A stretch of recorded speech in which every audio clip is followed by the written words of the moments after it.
माफ करो और दरगुजर करो, वलयाफू वलयस्फहू, माफ करो दरगुजर करो। फिर अल्लाह खुद फरमाता, क्या चाहते नहीं कि अल्लाह तुम्हें बख्श दे? अल्लाह बख्शने वाला मेहरबान है। यकीन करो, जब कोई दिल दुखाए ना, कोई दिल तोड़े, कोई तकलीफ पहुंचाए, इंसान है, सबके साथ होता है ऐसा, ये आयत याद कर लेना, सिद्दीक़ अकबर का ये वस्फ याद कर लेना कि या अल्लाह मैं इसे माफ करता हूं, तो मुझे रहम कीजिए, माफ कीजिए, दरगुजर कीजिए। दिल में ना रखो लोगों के लिए छोटी छोटी बातें पालकर। आज हमारी फैमिली में कितनी नफरतें हो गई हैं, भाई भाई में, बहन बहन में। ये खुशी का मौका है, शादी का मौका है। मैं एक और पैगाम देना चाहता हूं, अगर आप में से कोई ऐसा भाई बहन मेरी बैठी ऐसी जो मुझे चैनल पे सुन रहे हैं, जो वीडियो पे सुन रहे हैं, और आपको पता है कि यार फलां रिश्तेदार, फलां पड़ोसी, फलां दोस्त से दूरी हो गई है। पता है कई घराने क्यों दूर दूर हैं? मियाँ बीवी 1 साल से अलग अलग हैं। इंतजार क्या है? बीवी आकर सॉरी बोले तो मैं इसको ले आऊंगी। बीवी बोलती नहीं, वो आके पहले माफी मांगे तो मैं चली जाऊंगी। एक सॉरी है और दोनों दूर बैठे हैं, कोई आगे बढ़कर माफी मांगने के लिए तैयार नहीं है। दोनों को एक दूसरे की याद भी आ रही है, मगर ये ईगो, ये अना खानदान नहीं मिलने दे रही। बचपन के दोस्त थे, किसी बात पे लड़ाई हो गई, एक दोस्त कहता है जब ये माफी मांगेगा मैं चला जाऊंगा, दोस्ती कर लूंगा। नहीं, वो कहता है नहीं, ये माफी मांगे फिर दोस्ती हो जाएगी। कई साल हो गए मुंह नहीं देखा एक दूसरे का, याद भी आती है, मगर वो ईगो, वो अना रोके बैठी है। माफ कर दो, आप आगे बढ़ के माफी मांग लो ना। हमारी मेमली में कहते हैं ना, जो नमियों वो अल्लाह के गमियों। आप आगे जाके आप माफी मांग लो कि भाई मेरी गलती थी, माफ कर। हो सकता है आपके दिल में ख्याल है मेरी गलती नहीं थी, मैं क्यों माफी मांगू? यही तो वजह है रोके हुए। आगे बढ़ लो, माफी मांग लो। अल्लाह को पसंद आता है जो दोस्ती करता है, जो माफ करता है, जो दरगुजर करता है। अल्लाह करे कि ये आदत सिद्दीक़ अकबर रज़ी अल्लाह तआला से मैं सीखूं कि आपको दुख पहुंचा था उस सहाबी से, आपके जानने वाले थे, आपने कसम उठा ली कि मदद नहीं करूंगा, मगर जब आयत कुरानी सुनी, अल्लाह का हुक्म सुना, माफ भी किया, वजीफा भी जारी कर दिया। अल्लाह ऐसा बड़ा दिल हमें अता फरमाए। हमें अपने पड़ोसियों का, अपने रिश्तेदारों का, अपने अजीजो अकारिब का ख्याल रखने की तौफीक अता फरमाए। सिद्दीक़ अकबर रज़ी अल्लाह तआला अन्हु का एक खादिम था, आप के पास वो खाना लेकर आया, एक बार दूध लेकर आया।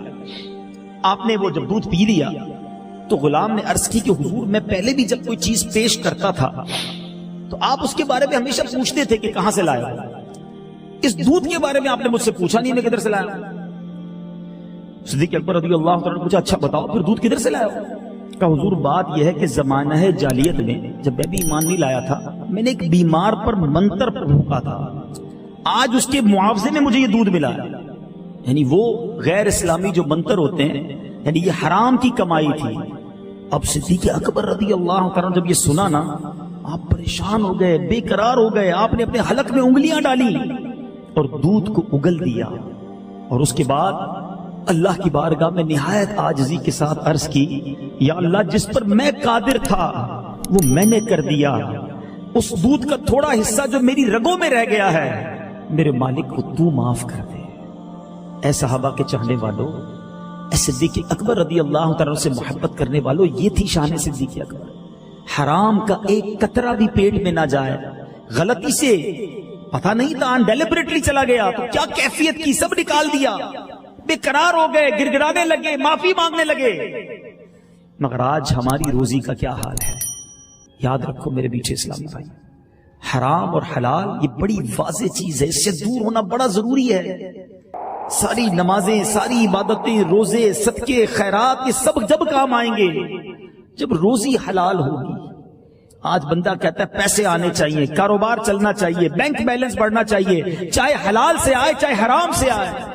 नहीं मेरे बीचे इस्लामी भाई, हम फिर कहते हैं हमारी इबादत में हमें रौनक नहीं मिलती, रूहानियत नहीं मिलती, दुआएं कबूल नहीं होती, परेशानियां दूर नहीं होती। हराम कमाओगे, हराम खाओगे तो किधर से बरकतें मिलेंगी? हजरत मूसा अलैहिस्सलाम के बारे में आता है, आपने एक शख्स को देखा, वो हाथ उठाकर रो रो कर अल्लाह की बारगाह में फरियाद कर रहा था। हजरत मूसा ने अर्ज की, मौला इसकी दुआ कबूल क्यों नहीं फरमाता?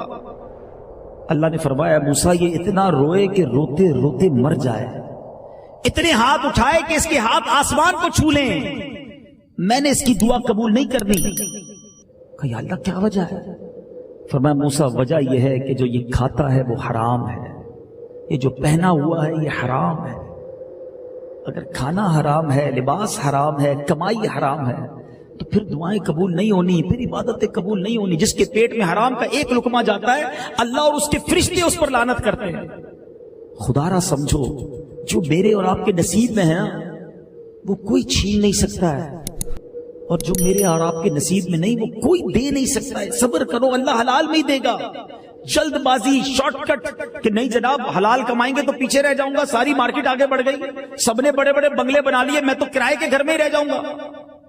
ذرا سوچو، اس ریس میں لگے رہے اور حرام کما لیا تو بربادی مقدر ہے. اللہ مجھے اور آپ کو یہ بات اللہ کرے میرے اور آپ کے دل میں راسخ ہو جائے کہ مجھے اور آپ کو ایک ایک لقمہ حلال کا کمانا ہے، ہمارے بچوں کو بھی حلال کھلانا ہے، ورنہ بچے بھی نافرمان ہو جائیں گے. صدقہ دو گے تو صدقہ بھی قبول نہیں ہونا ہے. صدیق اکبر رضی اللہ عنہ کی سیرت سے یہ سیکھ لیجیے.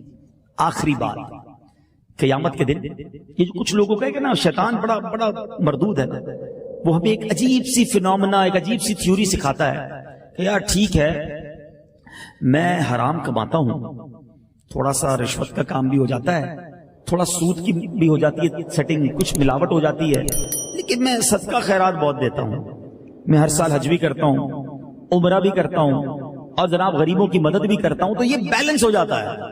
شیطان کہیں کسی ذہن کے کونے میں یہ ڈال رہا ہوتا ہے کہ یار جو تو ڈنڈی مارتا ہے نا وہ صدقہ خیرات کر کے ذرا برابر ہو جائے گا.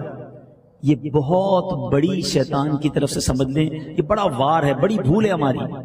پہلے ایک جملہ یاد کر لیں، اللہ پاک ہے اور پاک مال ہی قبول فرماتا ہے. آپ حرام دے کر اللہ کو راضی نہیں کر سکتے. اب اس کو دنیاوی اگزامپل کے ذریعے سمجھیں کہ مثال کے طور پہ آپ کسی بادشاہ سے ملنے گئے اور بڑی زبردست پیکنگ ریپنگ کے ذریعے بڑی سی بوٹل اسے تحفے میں دے آئے، اور بادشاہ کا یار زبردست تحفہ. آپ چلے گئے گھر پہ، جب وہ پیکٹ کھلا تو اس بوتل میں پیشاب ہو، ناپاکی ہو، بتاؤ بادشاہ خوش ہوگا یا ناراض ہوگا؟ پیکنگ بڑی اچھی تھی، ریپنگ بڑی اچھی تھی، اندر سے نکلا کیا؟ پیشاب، ناپاک. اللہ کی بارگاہ میں ناپاک مال دے کر سمجھتے ہو اللہ قبول کرے گا؟ اللہ کو ہمارے مالوں کی ضرورت نہیں ہے، وہ ہمارے دلوں کو دیکھتا ہے، ہماری نیتوں کو دیکھتا ہے. آپ 1 روپیہ حلال کا صدقہ کریں، اللہ اسے حرام کے کروڑوں سے زیادہ پہلے قبول فرمائے گا. تو اپنا ذہن بنا لیں. ایک اور بات یاد کر لو، بہت زیادہ حرام ہے تو بعض اوقات حرام بہت ہوتا ہے، سکون نہیں ہوتا. حلال تھوڑا بھی ہو وہ برکت والا ہوتا ہے، سکون والا ہوتا ہے. بچے فرما بردار ہوتے ہیں، نمازی ہوتے ہیں، نیک ہوتے ہیں، لڑائی جھگڑے گھر میں نہیں ہوتے. حرام مال دنیا میں بھی بربادی لاتا ہے، آخرت میں بھی بربادی لاتا ہے. اللہ مجھے اور آپ کو صدیق اکبر رضی اللہ عنہ کی سیرت سے یہ بھی سیکھنا نصیب فرمائے کہ ہم فقط حلال کمائیں.